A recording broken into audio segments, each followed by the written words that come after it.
Now, if I told the Keilah everything I just said, many of them are going to bash me as much as possible. You are this, and you are that, and you are this, and you are that. But one thing I do know about this Keilah, some of them are very nice people, and some of them suffer still to this day because of the Holocaust. Family that died, even themselves sometimes suffer. There's still some Holocaust survivors in there. So if I told them that there was a certain speaker that's pro-Hitler,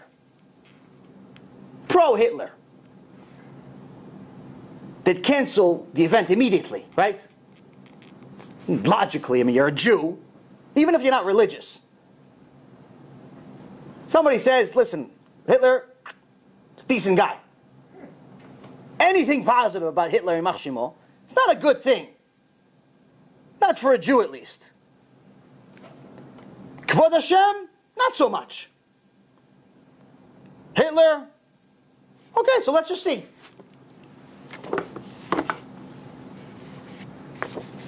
Let's just see some information from Matthew Kelly's work. Matthew Kelly.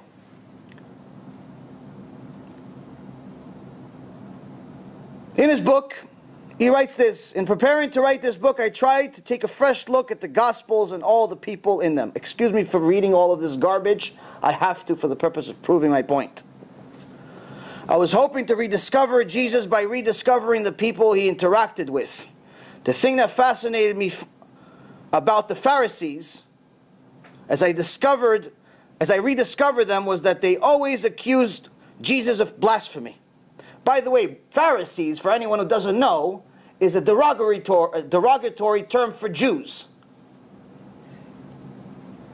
This was their big hang-up when it came to Jesus. To blaspheme is to speak of God in an irreverent, impious manner. In essence, he's calling Jesus God. The paradox is that the Pharisees were in fact the ones blaspheming in the way they spoke to Jesus and about him. Now, in case you don't believe me that Pharisees means Jews, let's continue reading. There were others who even mocked Jesus. The soldiers mocked him. "Hail, King of the Jews," and spat at him. Quotes Matthew 27:29. Can you imagine mocking God? Again, calling Jesus God. Okay, let's continue somewhere else. In case we didn't create enough anti-Semitism by the first part, let's create more anti-Semitism in part 2. In his other book, he talks about it must have been an incredible experience because Paul would suffer tremendously for the rest of his life as a result of his belief in Jesus. The Jews tried to kill him because he publicly taught that Jesus was the Son of God. Great. Tell people about Jews doing bad things and come to our synagogue. Great job, buddy. Tell us more things that we did. This is, again, in another one of his book called Rediscover Jesus, an invitation by Matthew Kelly, page 86. As a matter of fact, anyone who doesn't know, Paul was actually the one who caused the rise of Christian anti-Semitism. Next.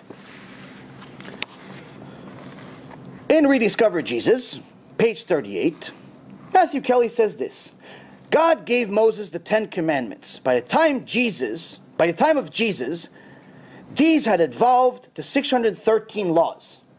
In essence, he's saying we changed the Torah. The simplicity of Jesus' teaching was radical, in contrast to the stifling effect of these 613 laws have on our daily life. Oh yeah, I want this guy talking to my teenager and telling him the 613 commandments are stifling. Yes, great motivation. We're going to bring us back to the derech quickly this way. Okay, let's continue. Rediscover Jesus, page 47. What is he saying? Meaning he's talking about Jesus. What is Jesus saying? He's saying to love Emperor Nero, Adolf Hitler, Osama bin Laden, and child molesters, and pray for them. He said that to love Hitler? I'm reading verse for verse, as I didn't make this up. Even if I was crazy, I wouldn't make something like this up. This teaching is so radical that when we really stop to think about it, our chest gets tight. The airways to our lungs become constricted, and we find it hard to breathe. Oh yeah, Jews at Boca Raton Synagogue and everywhere else that want to accept Matthew Kelly, you need to love Adolf Hitler. Good job. You are a righteous Jew that way. Your grandparents will be so proud of you. Okay, next. Page 188 in Rediscover Catholicism. We've moved on to another book. Jesus Christ, born 2,000 years ago, Jesus of Nazareth, is not a myth or a legend, but a well-documented figure in history. But more than that, he is the Messiah. So now he's changed it. He was God before, now he's back to being the Messiah. He like switches. Switch, like you switch pants, he switch roles. He is the Messiah who has been prophesied in the Jewish scripture, our Old Testament. It's their Old Testament, it's not ours. Our Old Testament, and long awaited by the Jewish people. Thank you for the insight. Originally, the event at BRS was called Passion and Purpose, led by Matthew Kelly. Matthew Kelly invites us all to identify God's voice in our lives and the specific purpose for which we've been created. This was on the flyer of Boca Raton Synagogue. No one found anything wrong with it, apparently.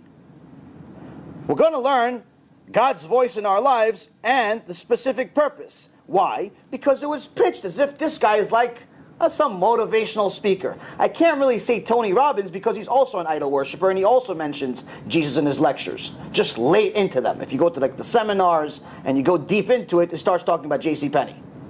So whatever, this guy was pitched as like, you know, motivational. This guy is going to be, I don't know, teach you how to sell, teach you how to live, teach you how to be happy. I don't know what he's going to do. He's going to do something like this, but he's going to teach us about God too. Okay, so everyone got fooled into this. But interestingly enough, his phrase, become the best version of yourself, wasn't originally that. Matthew explains the history of the phrase in his book, 4 Signs of a Dynamic Catholic. In his earlier talks, he noticed that when he spoke about the Second Vatican Council, universal call to holiness, the eyes of his audience would glaze over. People weren't really that interesting in that term. It wasn't marketable. Then one day, purely by accident, he instead used the phrase, become the best version of yourself, and found that people started to become animated and engaged. So he continued to use the expression in his talks and books. To become holy, to become a saint, is the same thing as to become the best version of yourself. To become all that God calls you to be. It's not pop psychology. It's just plain old Catholic teaching with a shift in language. As a matter of fact, he likes this best version of yourself so much that he trademarked it.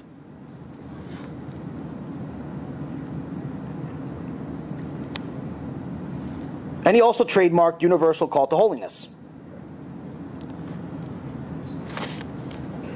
And by the way, universal call to holiness means to him, Christ is the light of the nations. Hashem Erachem.